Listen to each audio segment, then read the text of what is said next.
नमस्कार मित्रांनो, स्वागत आहे आपल्या चॅनलवर जॉब विथ भूषण. तुमच्यासाठी एक चांगली जॉब ऑपॉर्च्युनिटी घेऊन आलेलो आहे. ही भरती निघालेली आहे. पुरा अभिलेख संचालय मुंबई यांच्यामार्फत इथं भरती निघालेली आहे. गट संवर्गातील 39 पदे बाह्य यंत्रणेद्वारे घेण्यास मान्यता मिळालेली आहे. त्याचा GR आलेला आहे. याच्यामध्ये लेटेस्ट हा GR असा आहे 13 ऑक्टोबर 2025 चा. ओके. यामध्ये तुम्हाला पगार काय असणार आहे, कशा पद्धतीने अप्लाय करायचे, बाह्य यंत्रणेसाठी काय करावं लागेल अप्लाय करायचं, संपूर्ण माहिती तुम्हाला मी या व्हिडिओमध्ये देणार आहे. तर हा व्हिडिओ शेवटपर्यंत नक्की बघायचा आहे आणि चॅनल सबस्क्राईब करून ठेवायचे, बेल आयकॉनला प्रेस करून ठेवायचे आणि आपले Telegram channel, WhatsApp group, Instagram ID, Facebook आयडीला फॉलो करून ठेवायचे. चला तर मग सुरू करूया व्हिडिओला. आता ही जी वॅकेन्सी निघालेली आहे पुरा अभिलेख संचालय मुंबई यांच्या स्थापनेवरील गट संवर्गातील रिक्त असलेल्या 39 पदांची सेवा बाह्य यंत्रणेद्वारे उपलब्ध करून घेण्यास प्रशासकीय मान्यता देण्याबाबतचा हा GR आलेला आहे. महाराष्ट्र शासनाकडून पर्यटन व सांस्कृतिक कार्य विभागाकडून हा GR आलेला आहे. दिनांक 13 ऑक्टोबर 2025 चा GR असणार आहे. याच्यामध्ये प्रस्तावना दिलेली आहे. संदर्भाधीन क्रमांक 1 येथील नमूद 4/9/2024 रोजीच्या शासन निर्णयामध्ये पुरा अभिलेख संचालय मुंबई यांच्या आज स्थापनेवरील गट संवर्गातील रिक्त असलेली बहुउद्देशीय कर्मचारी याच्यातले 8 पदे व अभिलेखवाहक 31 पदे अशा 39 पदांची सेवा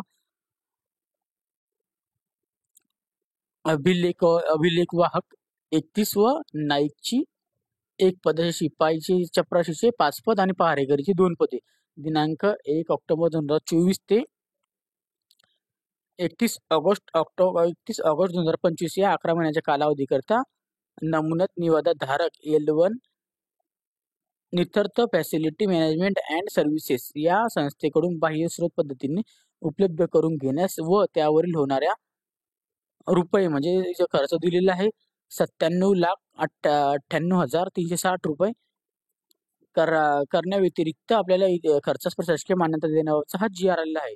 तदनंतर इथे दिलेले संदर्भ क्रमांक 2 येथील 29/8/2025 रोजीच्या दिनांक 4/9/2024 रोजीच्या शासन निर्णयाच्या अटी व शर्तींच्या अधीत राहून दिनांक 1/9/2025 ते 30/11/2025 या 3 महिन्याच्या कालावधीकरिता नित्यर्थ फॅसिलिटी मॅनेजमेंट अँड सर्व्हिसेस या संस्थेत संचालयातील सरळ सेवातील एकूण 41 रिक्त पदांची कामे बाह्य यंत्रणेद्वारे करून घेण्यास मुदतवाढ देण्याबाबत दिलेली आहे. ओके.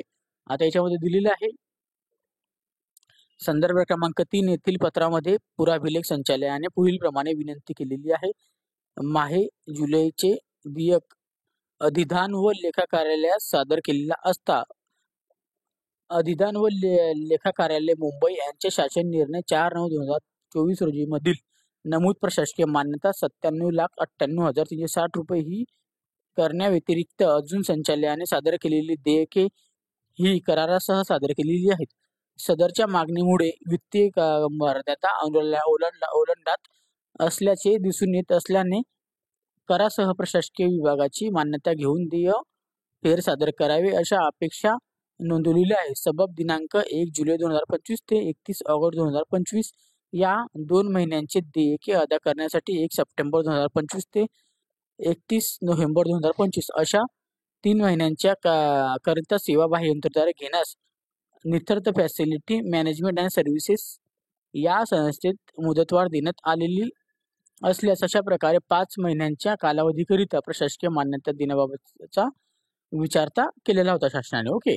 आता याच्यामध्ये दिलेला शासन निर्णय पुरा अभिलेख संचालय मुंबई यांच्या स्थापनेवरील गट संवर्गात रिक्त असलेली बहुउद्देशीय कर्मचारीचे 8 पदे व अभिलेखवाहकची 31 पदे अशा 39 अकुशल पदांची सेवा अभिलेखवाहक 31, नाईक 1, शिपाई चपराशी 5 पदे व पहारेकरीची 2 पदे दिनांक 1 जुलै 2025 ते 31 नोव्हेंबर 2025 पर्यंत या 5 महिन्याच्या कालावधीकरिता निवादा धारक L1 निथर्थ फॅसिलिटी मॅनेजमेंट अँड सर्व्हिसेस या संस्थेकडून बाह्य स्रोत पद्धतीने उपलब्ध करून घेण्यास व त्या होणाऱ्या खर्चास 52,55,480 रुपये इतका खर्चास प्रशासकीय मान्यता देण्यात येत आहे.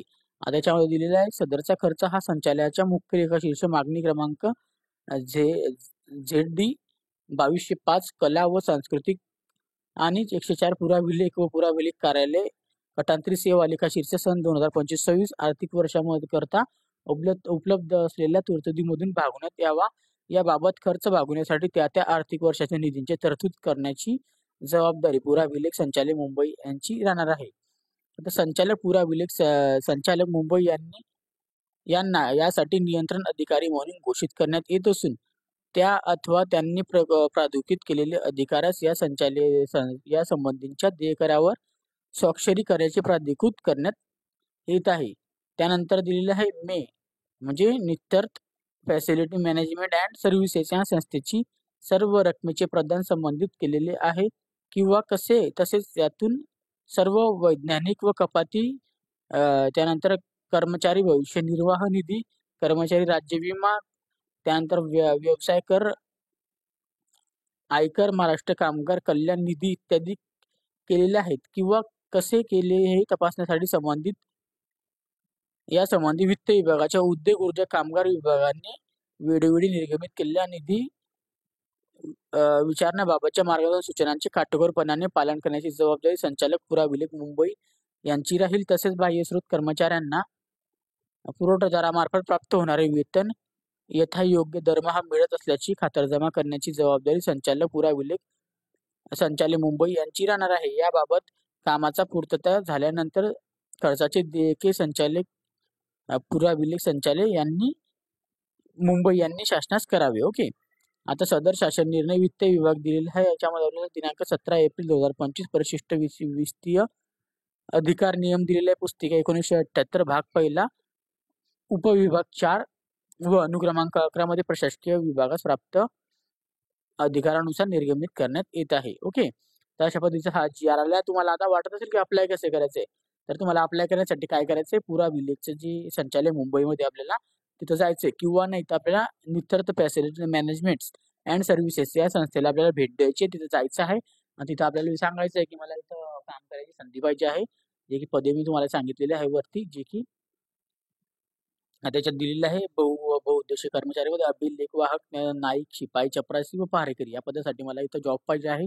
तर तिथूनच तुम्हाला इथून अप्लाय करण्याची संधी मिळणार आहे, कारण की ते कटांतरी बद्दल असल्यामुळे त्यांनी त्या एजन्सीला इथे दिलेले असते एका प्रायव्हेट लिमिटेड कंपनीला, ते तिथून ते भरले जातात. ओके. तर कंपनीचं नाव मी तुम्हाला सांगितलेलं आहे, जे की तुम्हाला इथे दिसत आहे, नित्यर्थ फॅसिलिटी मॅनेजमेंट अँड सर्व्हिसेस. इथं जाऊन आपण भेट द्या व अप्लाय करून घ्या. ओके.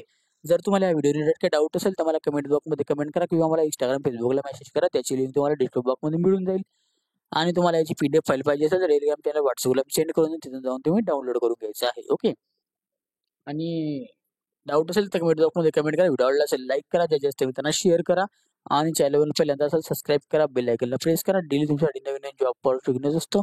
अशाच नवीन जॉब ऑपॉर्च्युनिटीसाठी आपण आता भेटूया आता नेक्स्ट व्हिडिओमध्ये. तोपर्यंत जय हिंद मित्रांनो. थँक्यू.